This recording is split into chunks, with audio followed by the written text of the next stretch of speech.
अस्सलाम वालेकुम। आज हम जिस टॉपिक के साथ आपके सामने पेश हुए हैं उस टॉपिक का नाम है civilisations, clash of civilisation. Basically civilisation जो एक वर्ड है, उस वर्ड की बाय मीनिंग उर्दू के अंदर उसकी मायने है तहज़ीब और सिंधी के अंदर उसकी माना है तमद्दुन। तो तहज़ीब और तमद्दुन सिविलाइजेशन और उसके फिर क्लैशेस। सिविलाइजेशन क्लैश कैसे करती है, क्यों करती है और उसके आम ज़िंदगी पर कौन से असरात पड़ते हैं, इंशाल्लाह इन सारे सवालों के जवाब हम इस टॉपिक के अंदर, इस जो है कि वीडियो के अंदर आपको दे देंगे। तो हमारे साथ बने रहिए। बेसिकली सिविलाइजेशन क्या होती है? तो सिविलाइजेशन जो है कि एक society, culture, way of life होता है किसी पर्टिकुलर एरिया का।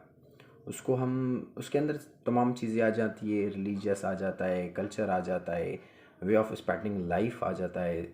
तो ये सारी चीज़ें मिलाकर जो है कि सिविलाइजेशंस बनती है। तो जब कोल्ड वार स्टार्ट हुई और फिर वो कोल्ड वार जब 90s की स्टार्ट में पीसफुली एंड हुई, तो तमाम इंटरनेशनल रिलेशंस के जो साइंटिस्ट थे उनको जो है कि ये चीज़ बिल्कुल जो है कि अनप्रडिक्टेबल लगी, कैप्रिशियस लगी। उनको बिलीफ नहीं था कि कोल्ड वार इस तरीके से जो है कि एंड हो जाएगी। तो उसके ऊपर जब जैसे ही वो कोल्ड वार फिर एंड होती है तो 1993 में फॉरेन अफेयर्स का एक जर्नल है, उसमें सैमुअल पी हंटिंगटन एक नावल लिखते हैं क्लैश ऑफ सिविलाइजेशंस के नाम से।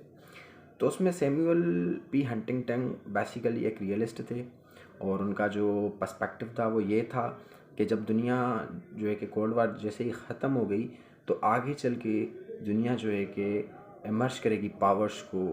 दुनिया चूँकि मल्टीपोलर हो चुकी होगी तो कॉन्फ्लिक्ट्स बढ़ जाएंगे, और वो जो कॉन्फ्लिक्ट्स बढ़ जाएंगे तो वो कॉन्फ्लिक्ट्स आइडियोलॉजिकल नहीं होंगे, लेकिन वो कॉन्फ्लिक्ट्स जो है कि सिविलाइजेशन के बेसिस पर होंगे, क्योंकि हर एक सिविलाइजेशन एक अलग सिविलाइजेशन से क्लैश कर रही होगी। फिर उसने जो है कि सारी सिविलाइजेशंस को क्लासीफाई किया है 8 जो है कि हिस्सों के अंदर।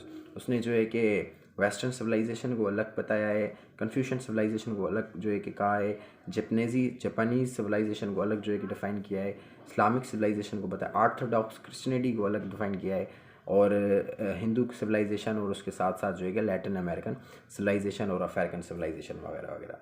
तो उसने 8 जो है कि अलग अलग सिविलाइजेशंस बताई हैं, और फिर उसके पर्सपेक्टिव के अकॉर्डिंग जो है कि आगे चल के दुनिया की तमाम सिविलाइजेशन जो है कि आफ्टर द कोल्ड वार जो है कि क्लैश करेंगी। तो क्लैश किस बेसिस पे करेंगी? सिविलाइजेशन के बेसिस पर करेंगी। बेसिकली जो है कि उस टाइम जो है कि लिबरल एक पर्सपेक्टिव भी आ चुका था। लिबरल पर्सपेक्टिव कुछ ऑप्टिमिस्टिक था। उन्होंने ये एक चीज़ कही थी कि भाई कोल्ड वार जो है कि कोल्ड वार के दौरान दुनिया ने बहुत से टेंशन्स देखे हैं। जो दो ब्लॉक्स थे, यूएसएसआर का ब्लॉक अलग था और यूएसए का ब्लॉक अलग था, और दोनों के अलाइज अलग थे और दोनों के जो है कि आइडियोलॉजीज़ अलग थी। जहाँ पे यूएसएसआर जो है कि मार्क्सिज्म और कम्युनिज्म को लॉन्च करने के चक्कर में था, तो वहाँ पे अमेरिका के अंदर लिबरलिज्म और डेमोक्रेसी को जो है कि इन्हांस किया जा रहा था, उनको जो है कि हेल्प आउट किया जा रहा था, लोगों के अंदर जो है कि वो लाने की कोशिश की जा रही थी।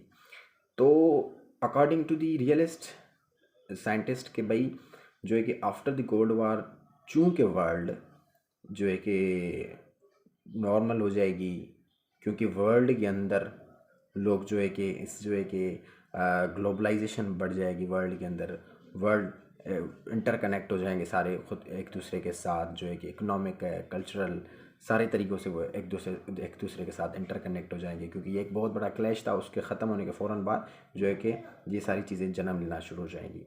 तो उसके बरक्स जो है कि ये जो सैमुअल पी हंटिंगटन थे, दो और भी जो है कि रियलिस्ट थे, उन्होंने भी अपने अपने जो है कि अपने अपने किताबों के अंदर व्यूज़ बताए हुए हैं इस के अकॉर्डिंग कि क्लैश ऑफ सिविलाइजेशन क्या होती है और फिर वो कैसे होंगी आफ्टर द कोल्ड वार। तो ये सारी चीज़ें जो है कि नटशेल में यही है कि क्लैश ऑफ सिविलाइजेशन